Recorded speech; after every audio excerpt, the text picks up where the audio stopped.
Yes, so I think the title of the talk is was it Just Stop Oil? Just Stop Oil. Don't know much about them. The title of the talk is Just Stop Oil. What next? So that's quite an easy question after this week. So the answer to what next is revolution.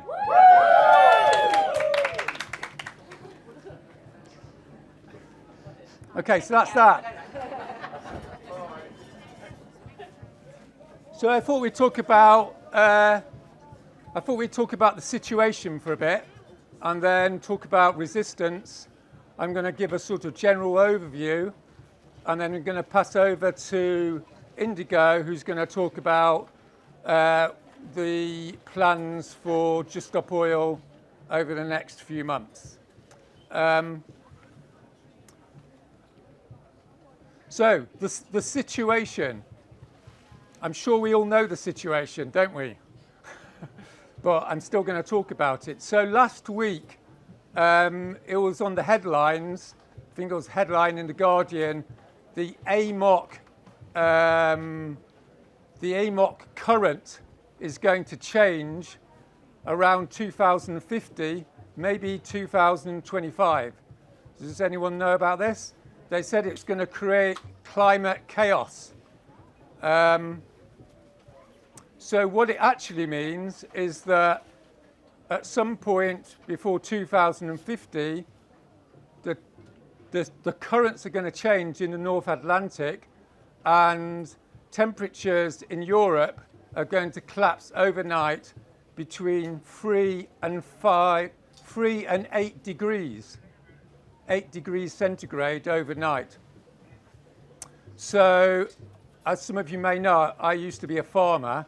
So I think if you went to Wales, where I used to farm, and you said to a farmer, are you going to be able to grow food if the temperature collapses by 8 degrees? You know what they're going to say, right? Which is, good luck with that. Good luck with that. And George Monbiot wrote a nice euphemistic piece about it, and he said this could affect the rainfalls in the tropics. So I went on the link, and the scientific paper in section 3.2.1, feel free to look it up, says that when the AMOC changes, it will reduce rainfall in India by 70%. It will reduce the monsoon by 70%. It didn't say it could, it said it would. It would reduce rainfall in India by 70%, which of course is an estimate, so it could be a lot more, right? And it's an average, which means 1 year in 4, it'll be 90%. So what all these articles didn't want to mention is that this is going to cause mass starvation, isn't it? Isn't it? Yeah. But they didn't say that. The title in The Guardian said it's going to create climate chaos. Who gives a fuck about climate chaos, right? They should have put it's going to create mass starvation in the British Isles in the next 25 years. Then maybe something would have happened, right? So what does starvation mean? Oh, that's going to create starvation. Oh dear. Let's leave it like that. But let's not leave it like that. Let's just do what happens in academia quite a lot, which is to actually study starvation. So I was listening to a podcast the other day, and there was a mass starvation episode in Russia in 1921. 10 million Russians died. And guess what happened? There was mass cannibalism, wasn't there? When did the climate movement last talk about cannibalism? Yeah, it's sort of a joke. Sort of isn't it? Like I was talking to a researcher the other day, he said, you have to understand, Roger, that starvation means you see your animals die, then you see your children die, and then you die. In other words, like starvation is the imposition of an astronomically evil form of suffering imposed upon millions of people. It's a crime beyond crimes to make people starve. And I've been on a few hunger strikes, I can tell you, not eating is hell. So we could leave it there, couldn't we? That was a little bit upsetting, but we could leave it there. But let's not leave it there. Let's talk about Adolf Eichmann. So while I was in prison, I read Eichmann in Jerusalem. You might know this guy. He was a Nazi. And he was responsible for transporting the Jews and other groups to the concentration camps. And he was on trial. And you know what he said? He said, nothing to do with me, nothing to do with me. I was just responsible for transporting these people. I didn't kill them. I wasn't responsible. The bit that I did was just the transport. I was following the law. I was following orders, right? So in 10 years' time, when the oil executives are taken to court by the next generation, and they will be, you know what they're going to say? I was just responsible for putting carbon into the atmosphere. I wasn't responsible for deliberately starving millions of people. And you know what the next generation's going to say? Bollocks! Right? The Israelis found him guilty and they hanged him. This is not a technical situation.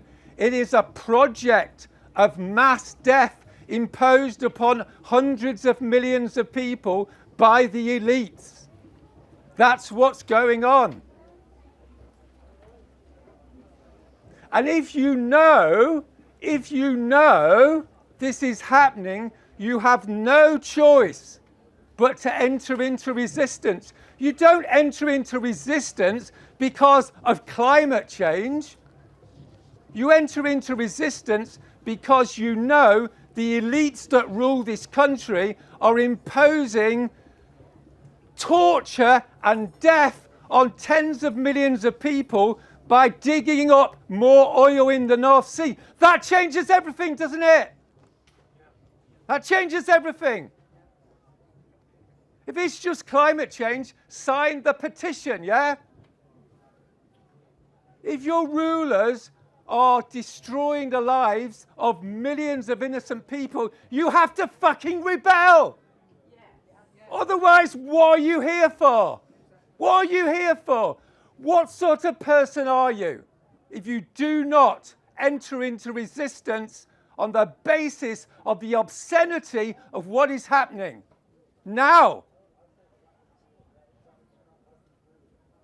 So that brings us to resistance, right?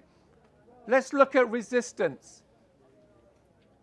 Last November, the police came to my house, arrested me for making a speech, and put me in prison. 50 people were put into prison that weekend. The guy next to me, he was in tears in prison, right? I put my arm around him and I said to him, this is our life now. This is our life now. And he came round and said, yeah, it is, isn't it? When you enter into resistance, you expect to be put into prison. It was fine with me because I've been to prison many times. This is your future. right? Half the people in this room will be going to prison in the next 10 years, whether you think you're going or not. Think about it. You're 1% of the Green Gathering, which is half of 1% of the people in the UK, right? You're the people that have come into this room. You'll be going to prison. And my advice is accept it. Accept you're going to be going. I didn't want to go to prison, by the way. I just made a 20-minute speech. I wasn't asking to go to prison. They put me in prison for 4 months for making a speech because that's where we're up to with this regime. If they're going to murder hundreds of millions of people in the global south, do you think they're going to have a problem putting a Welsh farmer in prison for making a 20-minute speech? Do you think they're going to have a problem knocking on your door in 2 years' time, going, oh, you went to see a talk by Roger Hallam. We know your file. You're going to prison. So if you want to leave now, see how that works?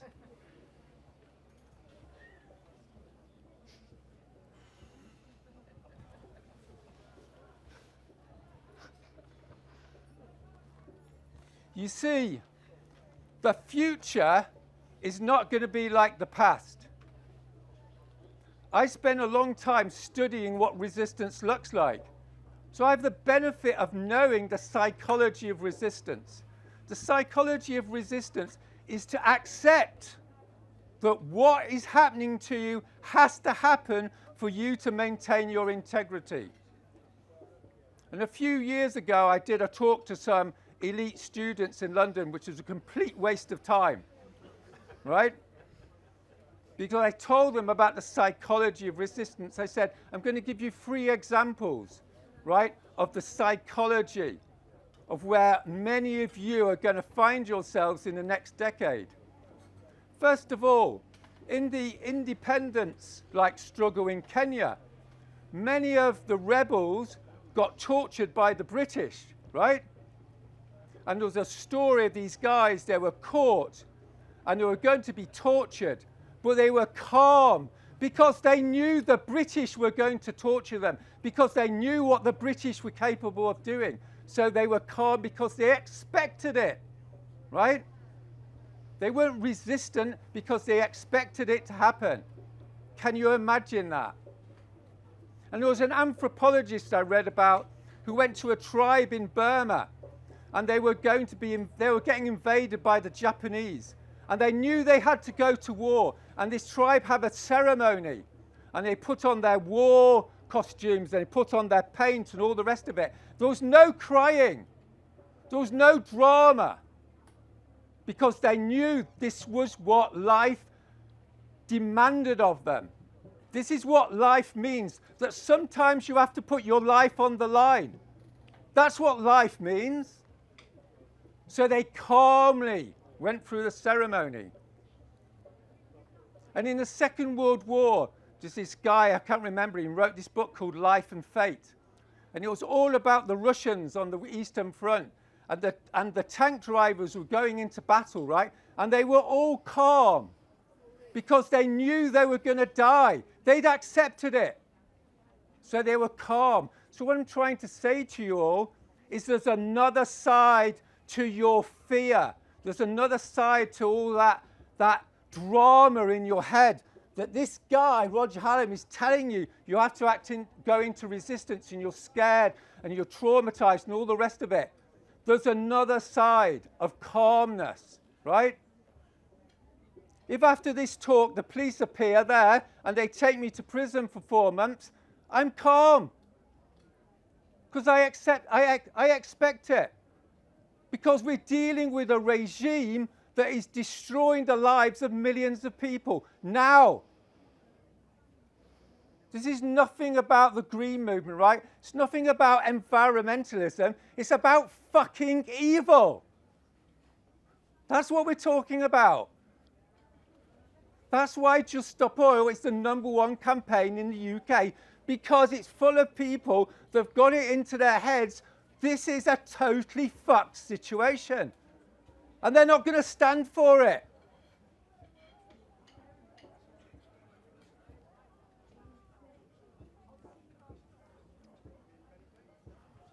something else about resistance.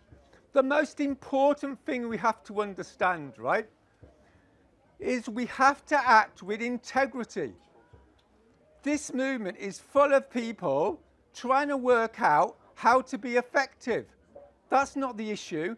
The question is, how do I act with integrity in my life given the fuckery that's going on? That's it.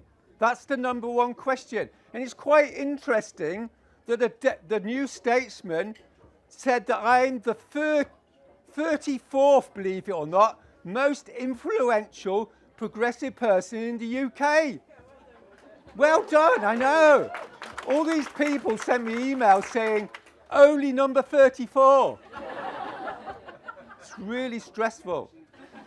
The point is why did that happen? Because for the last 6 years, people have said to me, oh, Roger, if you say that, you're going to make yourself irrelevant. Oh, Roger, if you suggest that, no one's going to listen to you. Oh, Roger, if you said that, they're going to cancel you. And they did cancel me, right? You know what I mean? There's going to be someone outside the door saying, you mustn't mention the Holocaust. Oh, you mustn't talk about rape. Oh, you mustn't actually talk about reality. We just want to talk about a livable future. All that shit. You know what I mean? The reason I'm number 34 is because I talked to you about cannibalism.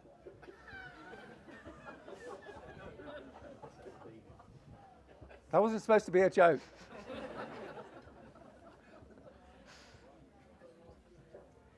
But what I'm trying to say to you is stop stressing about trying to be fucking effective.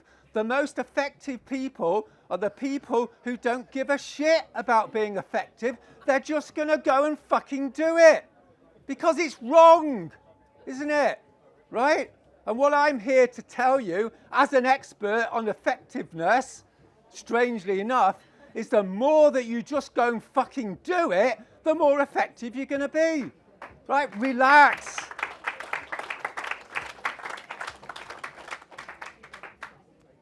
So let's talk about guilt. Gets better, doesn't it? Lots of people come into this tent and are going, oh my God, Roger Hallam's trying to get me to be arrested again. Oh, he's trying to get me to go to jail. Fucking hell, he never stops. Right, all that shit, right? What I'm here to tell you is the lucky ones, the smart ones of you, are going to end up in prison. The unsmart ones are going to stay in denial, stay in cognitive dissonance, and in 10 years' time, you're going to be crippled with guilt.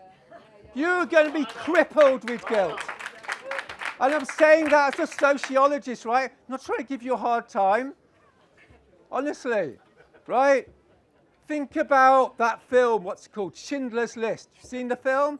At the end, he cries because he's guilty. He feels guilty. He hasn't saved more Jews.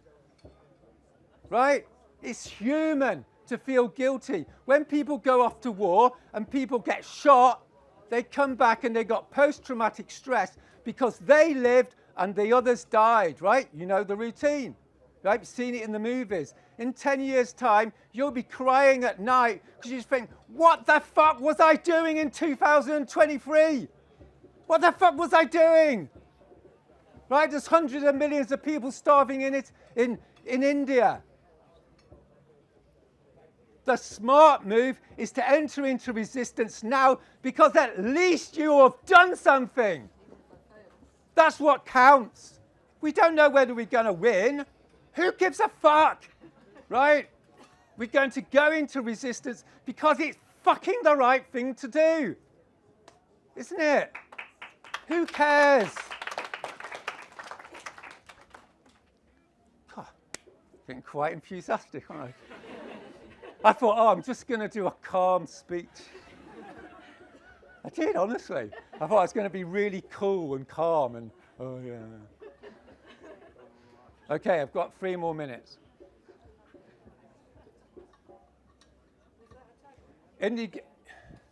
Yeah, that's the tag. That's the frame. They go together.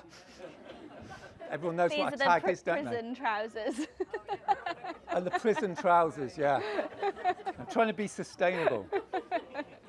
Chic. Chic.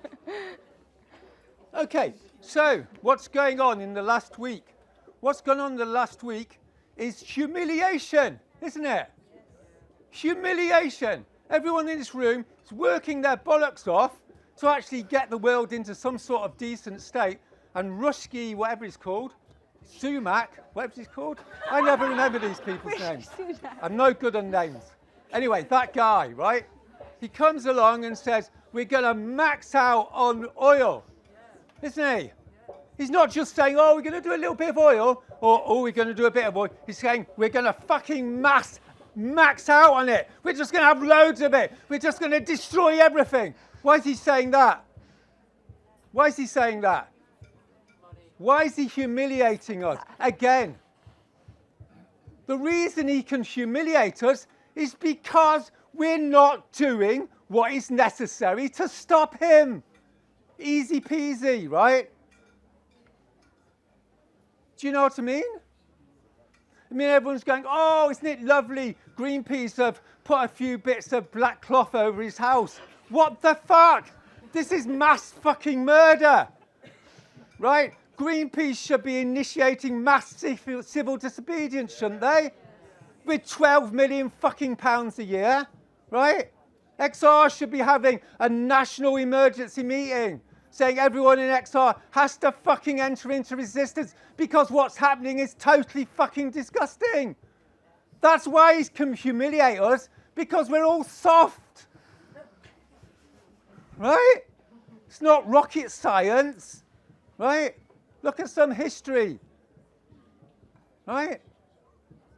You need to enter into resistance if you don't want to be humiliated. If you want to have a democratic society, do you all want a democratic society? Do you? Well, fucking make a line in the sand, right? This is what Democrats have done for 300 years. They go, if you cross that line, I will do whatever necessary to stop you. They don't go, oh, I'll just shuffle the line along a bit. You see how that works? People died for this democracy. People need to die in order to stop this fucking disaster happening. That's where we're at. It's not 1995 anymore, right? The last speaker was saying, oh, we've got 10 years. Fucking hell, no we haven't.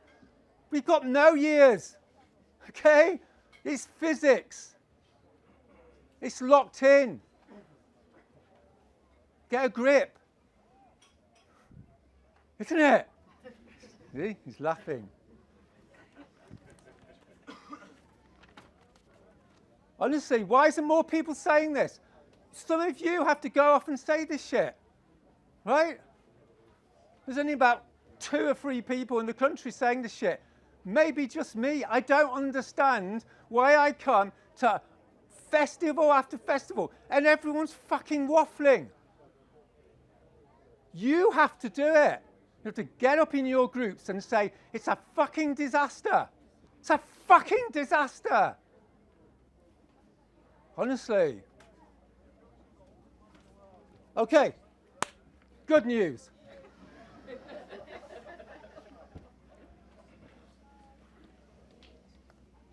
Oh, God, I'm 5 minutes over, sorry.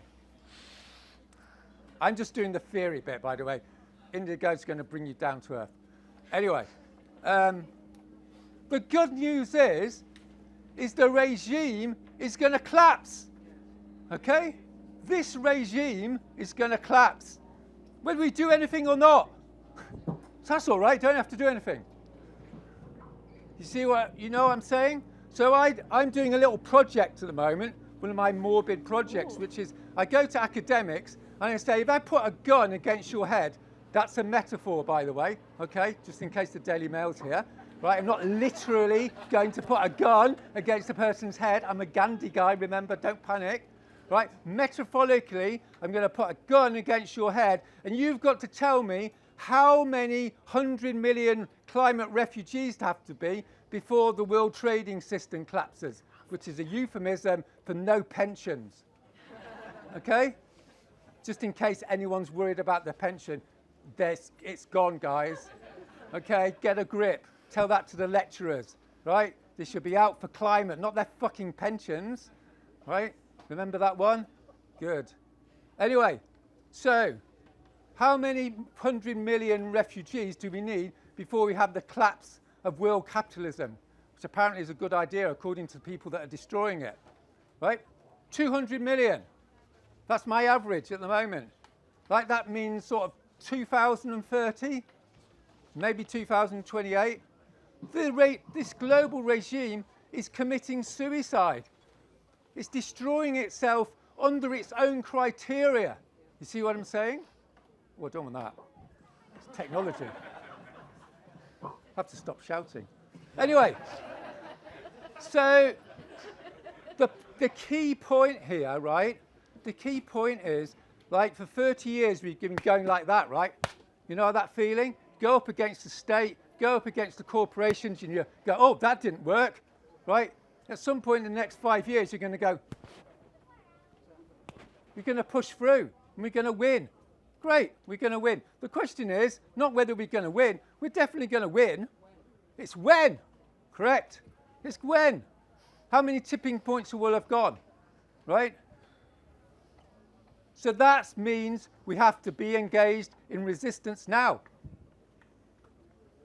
I was going to finish on some high rhetoric, but I never quite manage it. But that's actually the end of my little talk. Thank you very much.